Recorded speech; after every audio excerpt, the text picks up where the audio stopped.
We're running a little behind. Council was having closed session, so we'll go ahead and get started. Call this meeting to order, February 11th, 2020, 7:05 p.m. for the City of Walton Council meeting. You'll please stand for the invocation and the pledge. Heavenly Father, thank you for another day with breath in our lungs. We ask that you bless this council and you allow us all to make decisions in the best interest of the City of Walton. In your name we pray. Amen. Pledge allegiance to the flag of the United States of America and to the republic for which it stands, one nation, under God, indivisible, with liberty and justice for all. Right. If I could I please get a roll call, Sharon? Barb? Here. Bobby? Here. Rose? Here. Stephanie? Here.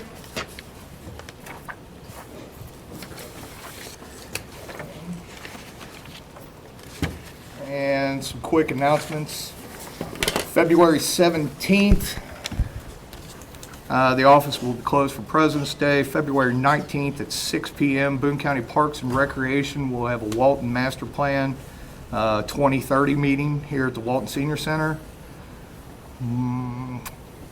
March 3rd will be a caucus meeting at 6:30 at City Hall. March 10th will be a planning meeting at 6:15 at City Hall. Also on March 10th will be our next City Council meeting at 7 p.m. here at the Senior Center. Can I get an approval of the agenda, please? Motion. Second.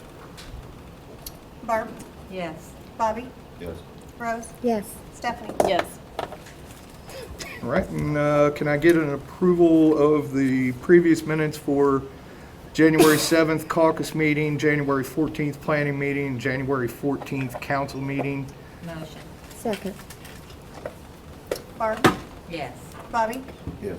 Rose? Yes. Stephanie? Yes.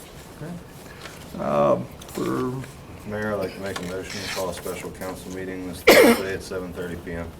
Okay, When did he say? What was the date? Thursday? February 11th, Thursday, the 13th. Thursday the 13th. At what time? 7:30. This Thursday. Okay. Over there, here. Over there. Over there. Council chamber. That's Chambers. Is there a second? Second. Okay, what time? 7:30? 7:30. Barb? Yes. Bobby? Yes. Rose? Yes. Stephanie? Yes.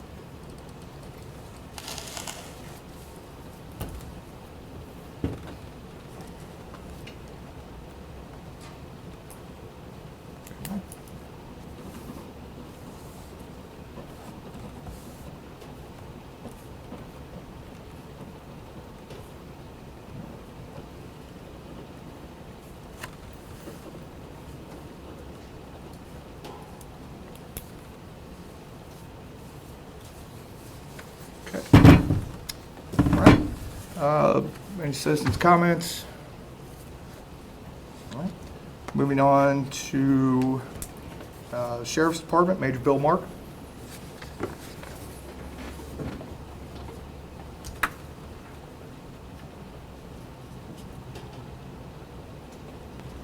All right, good evening, y'all. Got the monthly activity report for the Sheriff's Department in front of you. For your audience, there were 1,194 law enforcement events in the city of Walton in January 2020. Some of those events consisted of one 911 hang-up, 15 alarm drops, 4 attempts to locate, 6 animal complaints, 23 auto accidents, 3 with injuries. That's a significant decrease from the 31 in December, so I guess that's a reflection of the mild January that we've had. No burglary reports, another good sign.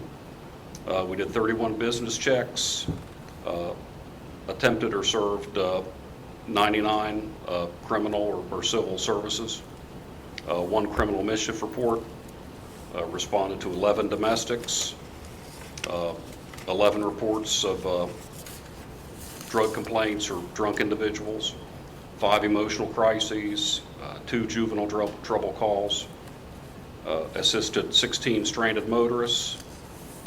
There were no overdoses in the city in January, another plus.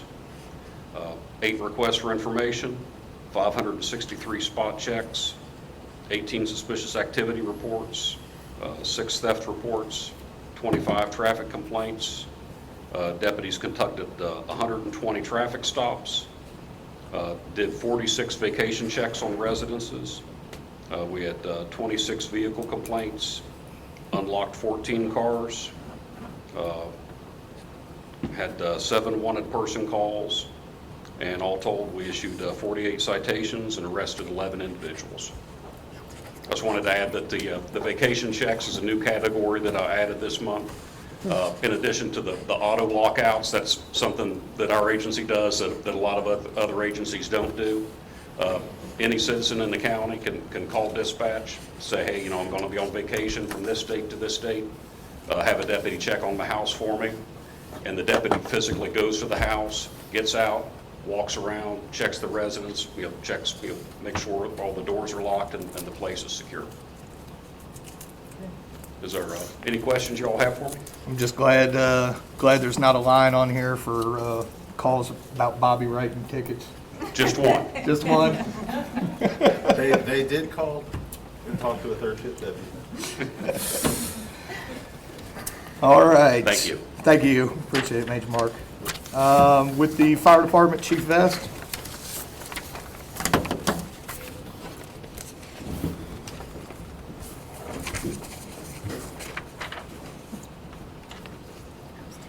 Good evening. January was fairly quiet, but somewhat steady. We responded to a total of 117 incidents throughout the district. You all have on paper a specific breakdown of various different types of calls and different zones or areas throughout the district.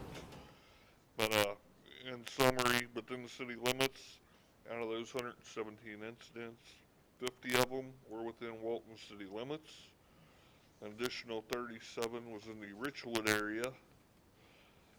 7 was in Boone County area, which is up in the northwest and far western part of the district, not up there in the incorporated Richwood area part, if you will. The southern portion of our district was 14 runs that we made in the Kenton County portion of our district. We assisted Florence Fire and EMS with 3 runs. We responded to assist Union Fire Department with their big fire in Triple Crown. And additionally, we made 2 runs to Pioneer and 3 to assist Independence. So, in total, again, 117 incidents for the month of January. Out of those, within the city, 3 of those incidents was overdoses, and 12 of those was motor vehicle crashes. Other than the response numbers, I wanted to follow up with City Council about the storm siren. Last month, I had reported that we was trying to get in touch with Federal Signal, find out about the control box. We found out that we are going to have to replace the control box. That's already been ordered.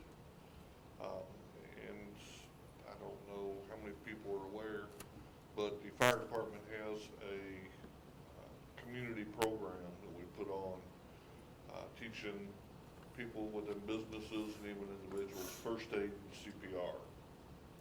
Well, we do that at cost to the department, so we don't make a profit, but those funds are set aside.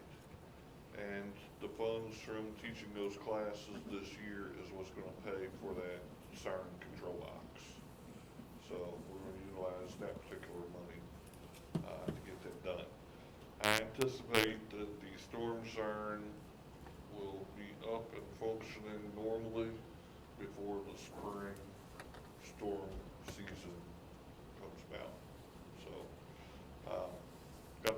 moving back on track with that, and things are progressing, so. Anybody have any questions? Thank you.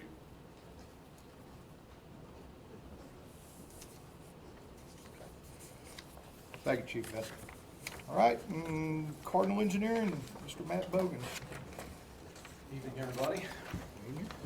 So, if you guys recall where we left things last month on the High Street Bridge, after we got the permit review satisfied with the railroad, the state said that just because of the amount of time it had taken, they wanted to go back and reevaluate the environmental approval and see if anything had changed on that. And I've been waiting on a response from them. So I did hear back, and they felt that there hadn't been any significant changes in the project area, so the 2018 approval was still upheld without any additional review needed. So that meant that we could give Dunrobin Associates the go-ahead to start working on the easements. They're doing the appraisals right now. I don't believe they've met with the railroad or the other adjoining property owner yet, but it should be coming soon. Also, I submitted the traffic management plan to the state for review and comments. I mean, it's pretty straightforward with High Street being a dead end on either side. There's not really any need for a signed detour, at least in my opinion. We'll still have the standard, work zone ahead signs and, barricades and stuff like that, just to make sure that the residents are aware of where the work starts. We will also have some temporary on-street parking restrictions on Main Street while that's going on, just because there'll be some sidewalk reconstruction, but shouldn't be too much of an impact to the residents. And then I've got a meeting with Duke Energy tomorrow morning just to look at the site. I've talked to them off and on while the project's been in the works, but they're actually going to see the site. I'm going to deliver them a set of plans so they can see exactly what we're doing and make sure it's not going to have any impact on the overhead lines. Plus, they can start planning for where the service drop will go, the power supply, the ADA lifts, and then if we end up doing any lighting improvements.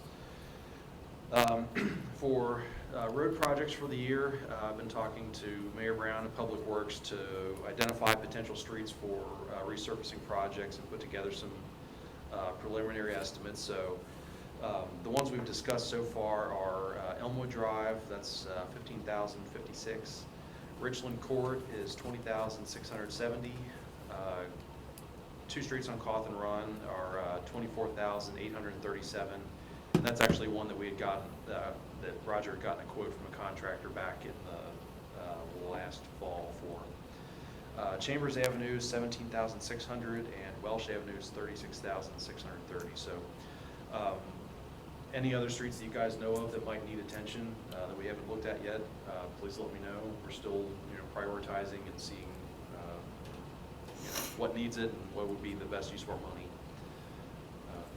And then Roger and I will probably go out and Mayor, if everybody's available, we'll try to go out and walk some of those streets and see if there's any other improvements that are needed. And then the proposed signal at Dixie Highway, Walt Nicholson, is getting close to construction. I checked in with the state this morning. They are nearly complete with their design. They had to work around some utility constraints in the area, and as well as staying out of the railroad right-of-way. But they think they should be out there this week to stake the pole locations. And then once they verify that doesn't conflict with any of the utilities, they'll start drilling the pole bases. So we should start seeing some progress on that pretty soon. Excellent. Finally come to fruition. So does anybody have any questions? Sounds good.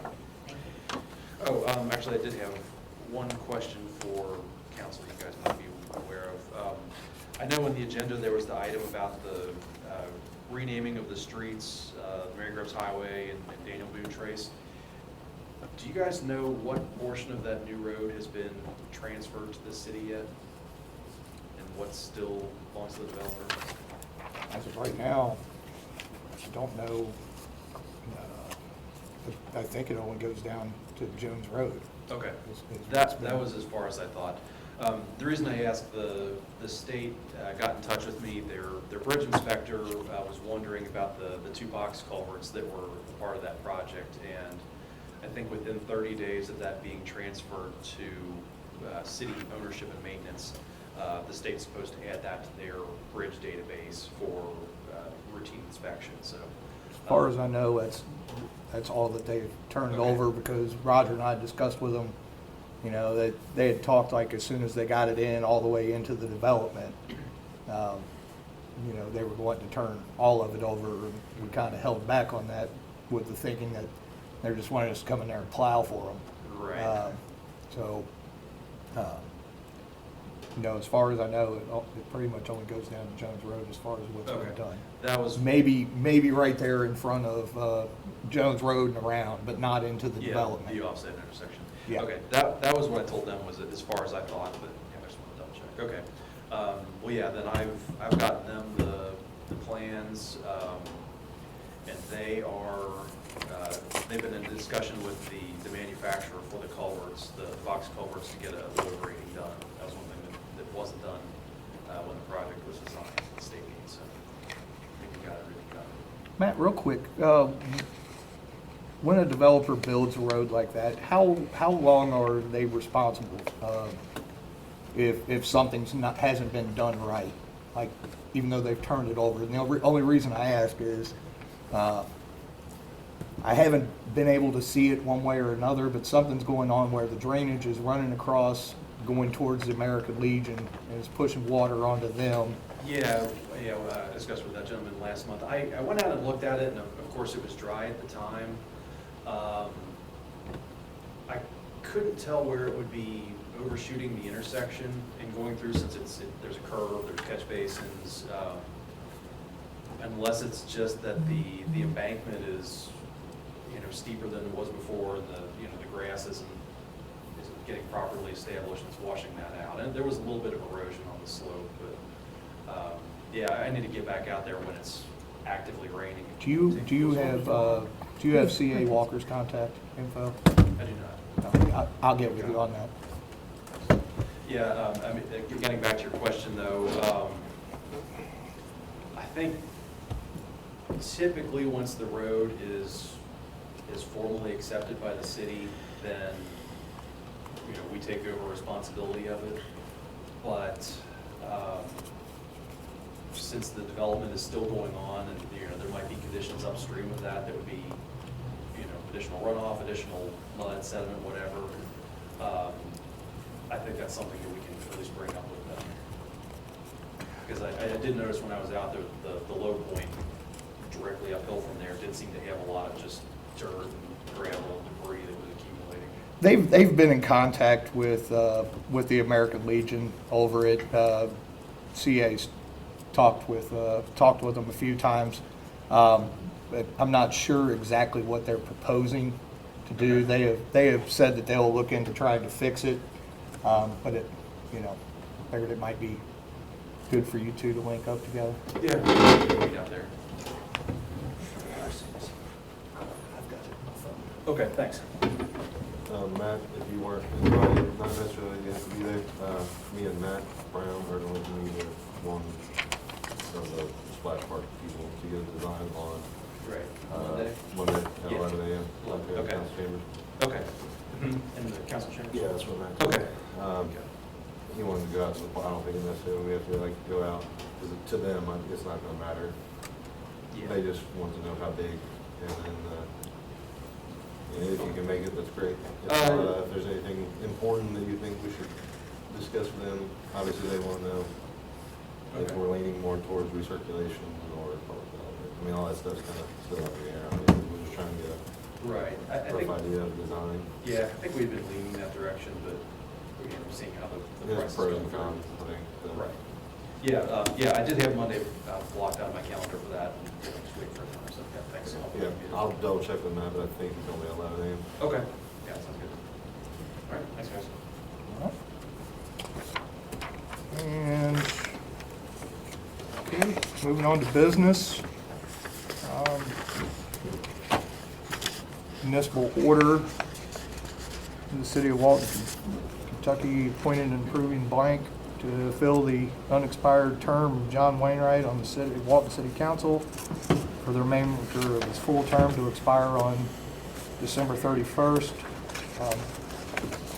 We're tabling You're going to motion to table? that. Motion to table. Second. Barb, Yes. Bobby, Yes. Rose, Yes. Stephanie, Yes. And then we will go with revised resolution 2020-02, Mayor and Council, City of Walden, authorizing and directing clarification of naming and location of Mary Groves Highway, Richard Knox Highway, and Daniel Boone Trace. Counselor? Mayor and council, if you recall, last month we adopted Resolution 2020-02, which named the road from Dixie Highway all the way into the Logistics Park 75.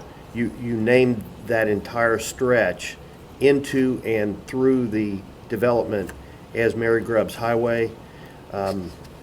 It's my understanding at your caucus meeting, you decided to reconsider that, and a council member called me and asked me to draft a revised resolution. I'm just going to go ahead and read the whole thing. It's pretty short. A resolution of the mayor and council of the city of Walton, Kentucky, authorizing and directing the clarification of the naming and locations of Mary Grubbs Highway, Richard Knox Highway, and Daniel Boone Trace.